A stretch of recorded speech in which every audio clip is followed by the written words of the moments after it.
The deal that I first put forward last May for the Middle East has finally come to fruition. The ceasefire has gone into effect in Gaza, and today we're seeing hostages being released. 3 Israeli women held against their will in the dark tunnels for 470 days. 4 more women will be released in 7 days, 3 additional hostages every 7 days thereafter, including at least 2 American citizens in this first phase. By the 16th day of the deal, talks will begin in the second phase. This phase includes the release of Israeli soldiers and a permanent end of the war without Hamas in power or able to threaten Israel. Hundreds of trucks are entering Gaza as I speak.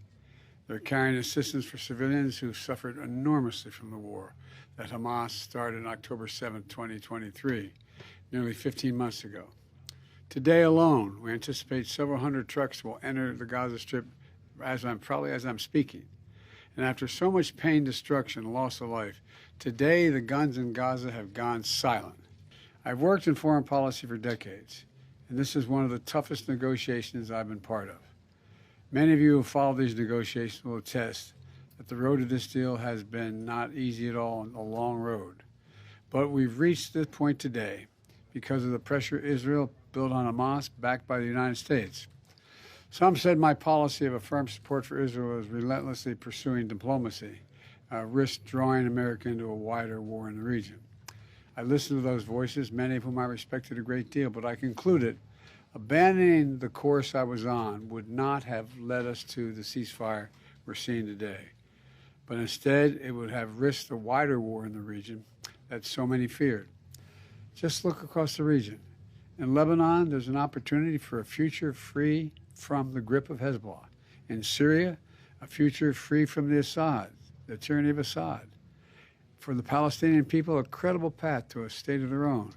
And for the region and the future normalization and integration of Israel with all its Arab neighbors, including Saudi Arabia, who I've spoken with.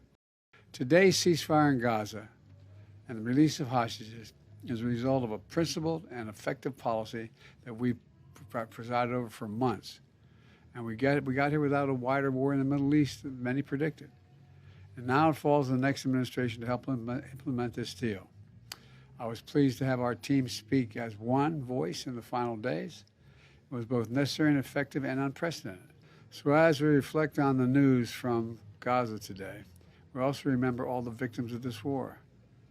We're mindful that the pursuit of a lasting peace, while never easy or quick, must always be our calling.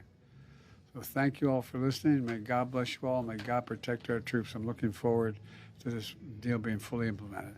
And I'm sorry I'm not going to take any questions now because I'm waiting. There's a whole congregation waiting for me. And I'm sure the remainder of the day I'll have an opportunity to speak with you. Thank you very much. Anything about the condition of the hostages that were released today and the others? Yes, I've just got a call saying the 3 are released into Gaza, 2 out of the hands of their captors, and they appear to be in good health, but it's early to tell. They may be across the border out of the Gaza Strip into Israel now. I'm not certain. Thank you.